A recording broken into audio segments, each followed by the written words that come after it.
স্বাগত দীপ্ত সংবাদে, সাথে আছে আমি কাজী আসিফুজ্জামান। চলতি বছরের এসএসসি ও সমমান পরীক্ষায় গড় পাশের হার শতকরা ৬২.25%। জিপিএ ৫ পেয়েছে ১,১৬,৬৭৬ জন। গতবারের তুলনায় পাশের হার ও জিপিএ ৫ দুটোই কমেছে। সকালে দেশের শিক্ষা বোর্ডগুলোর চেয়ারম্যানরা শিক্ষামন্ত্রীর কাছে পরীক্ষার ফল হস্তান্তর করেছেন। এবছর সাধারণ শিক্ষা বোর্ডে পাশের হার শতকরা ৬৪.০৫%, কারিগরিতে ৫৮.২০% আর মাদ্রাসা বোর্ডে ৫৫.৪৯%। ঢাকা বোর্ডে পাশের হার শতকরা ৭১.৬৩%, চট্টগ্রামে ৫৯.৪৮%, দিনাজপুরে ৫৮.০৫%, বরিশালে ৬০.৩৫%, রাজশাহীতে ৬৩.৬৭%, কুমিল্লায় ৬৫.৪২%, যশোরে ৬৬.২৭%, সিলেটে ৫৮.৩৩% এবং ময়মনসিংহ শিক্ষা বোর্ডে পাশের হার শতকরা ৫৭.৩৯%। ৩১২টি শিক্ষা প্রতিষ্ঠানের কেউ পাশ করেনি। গত বছর পাশের গড় হার ছিল শতকরা ৬৮.৪৫%, আর জিপিএ ৫ পেয়েছিল ১,৩৯,০৩২ জন। পরীক্ষার্থীরা অনলাইন নিজ নিজ শিক্ষা প্রতিষ্ঠান এবং মোবাইল ফোনের SMS এর মাধ্যমে ফল জানতে পারছে।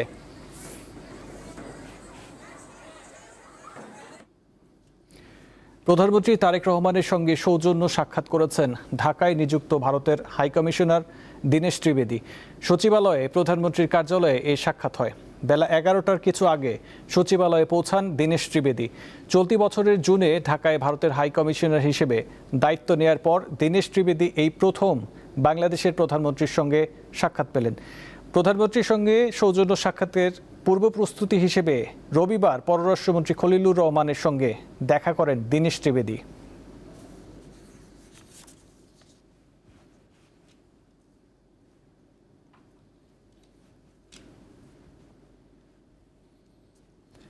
জুলাই গণঅভ্যুত্থানের সময় আন্দোলনকারীদের ওপর হামলার সংবাদ প্রচার করা টেলিভিশন চ্যানেল বন্ধ করে দিতে তৎকালীন তথ্য ও সম্প্রচার প্রতিমন্ত্রী মোহাম্মদ এ আরাফাতকে বলেছিলেন আওয়ামী লীগের সাধারণ সম্পাদক নেতা ওবায়দুল কাদের।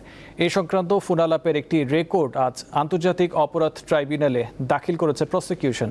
আন্তর্জাতিক অপরাধ ট্রাইব্যুনাল ২ এর চেয়ারম্যান বিচারপতি নজরুল ইসলাম চৌধুরীর নেতৃত্বাধীন ৩ সদস্যের আদালতে ওবায়দুল কাদের সহ ৭ জনের বিরুদ্ধে মানবতা বিরোধী অপরাধের মামলার যুক্তিতর্ক উপস্থাপন চলছে। জুলাই আন্দোলনের সময় তৎকালীন আইসিটি প্রতিমন্ত্রী জুনায়েদ আহমেদ পলককে ইন্টারনেটের গতি কমিয়ে দেওয়ার নির্দেশ দিয়েছিলেন ওবায়দুল কাদের। এই সংক্রান্ত ফোনালাপের রেকর্ড ট্রাইব্যুনালে দাখিল করেছে প্রসিকিউশন। এই যে যারা কথা শুনে না, টিভি চ্যানেলের বিরুদ্ধে কঠোর ব্যবস্থা নেওয়া যায়। এই যে অফ করে দিছি গতকাল থেকে, আজকে বলে রাখছি যেগুলো শুনবেন না অফ করে দিতে সাথে সাথে। আজকে যেন কোনো সংঘাতের খবর না দেয়। আজকে ওদেরকে বলছি যে আজকে যদি কোনো ক্লাসের মারামারির ভিডিও ফুটেজ বা ছবি দেখায়, ওদেরকে এনিমি অফ দ্য স্টেট হিসেবে ডিক্লেয়ার করা হবে এবং সারা জীবনের জন্য বন্ধ করে দেবো। আমি থ্রেট করে রাখছি আজকে।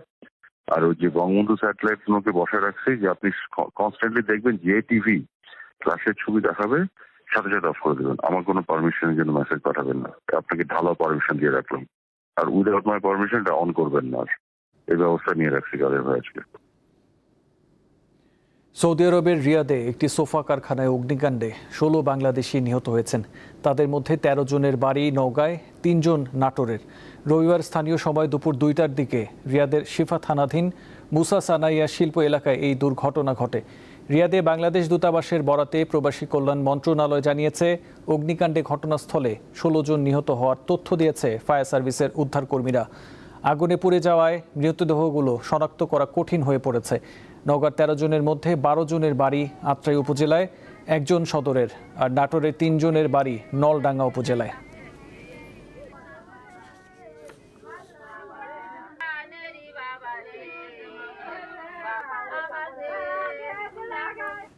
কিশোরগঞ্জের ভৈরবে পাদুকা শিল্পে কর্মসংস্থান হয়েছে লক্ষাধিক নারী পুরুষের। প্রায় ৫,০০০ কারখানায় প্রতিদিন তৈরি হচ্ছে হাজার হাজার জোড়া জুতা। এসব জুতা যাচ্ছে দেশের বিভিন্ন প্রান্তে। এছাড়া রপ্তানি হচ্ছে জাপান ও মধ্যপ্রাচ্য সহ বিভিন্ন দেশে।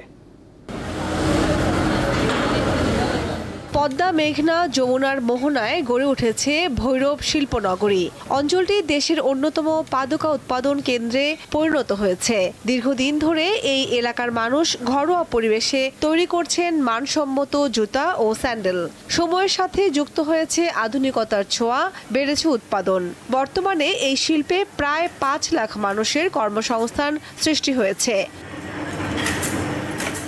ঢাকা বিশ্ববিদ্যালয়ে লেদার ইঞ্জিনিয়ারিংয়ে লেখাপড়া শেষে বাস্তব অভিজ্ঞতা নিতে 5 বছর ধরে জুতা তৈরির অন্যের কারখানায় কাজ করেন তরুণ উদ্যোক্তা এরশাদ আলী আকাশ।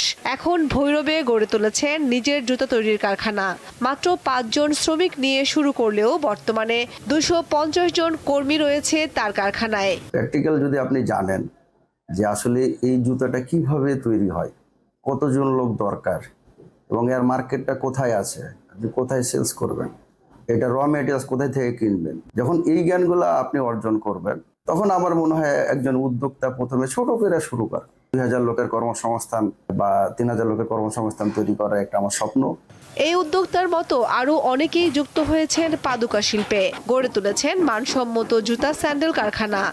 আমি আর্থিক রোজগারের ব্যবসা করি। আমাদের দোকান ছিল অনেক বড়, বড় মাল বেশি বিক্রি করতাম, বেশি দামে সস্তা পাওয়া যায়, মানে রেটে আপনার সুবিধা পাওয়া যায়। ঢাকায় দেখা যায় যে পারচেস করতে 1 দিন 2 দিন সময় নেওয়া যায়, কিন্তু ভৈরব থেকে খুবই দ্রুত সময়ের মধ্যে মাল নিয়ে আসা যায়। এখানে মাল কিনে খুব ভালো টেকসই হয়, ঢাকার সাথে তুলনা করলে ঢাকা থেকে মাল ভালো হয়। ভৈরবের পাদুকা শিল্পের যাত্রা শুরু হয় 1989 সালে।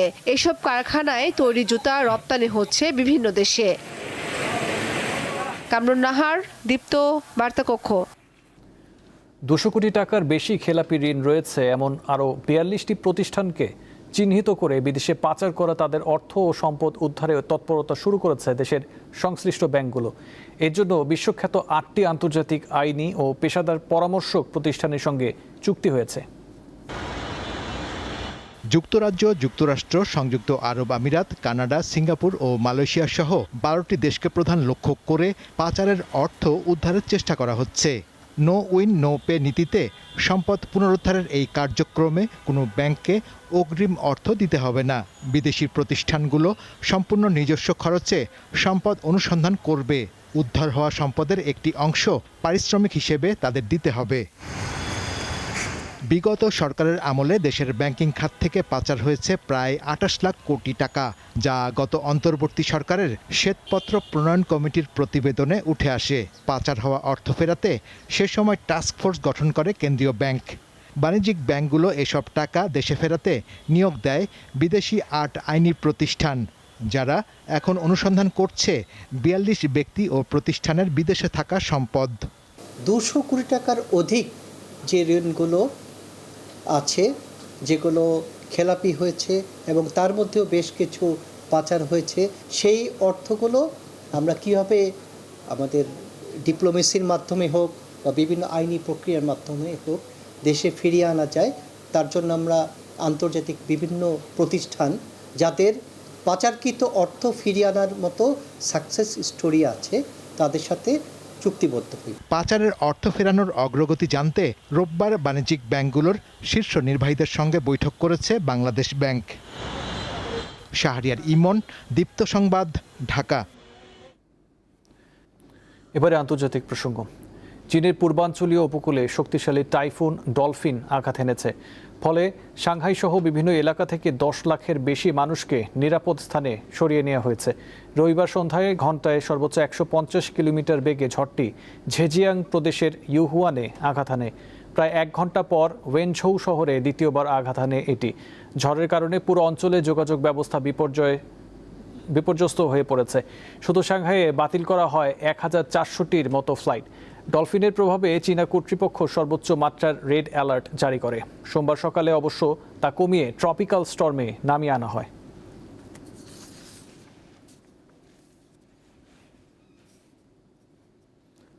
এই ছিল এখনকার মতো। পরবর্তী সংবাদ 5টায় দেখার আমন্ত্রণ রইল।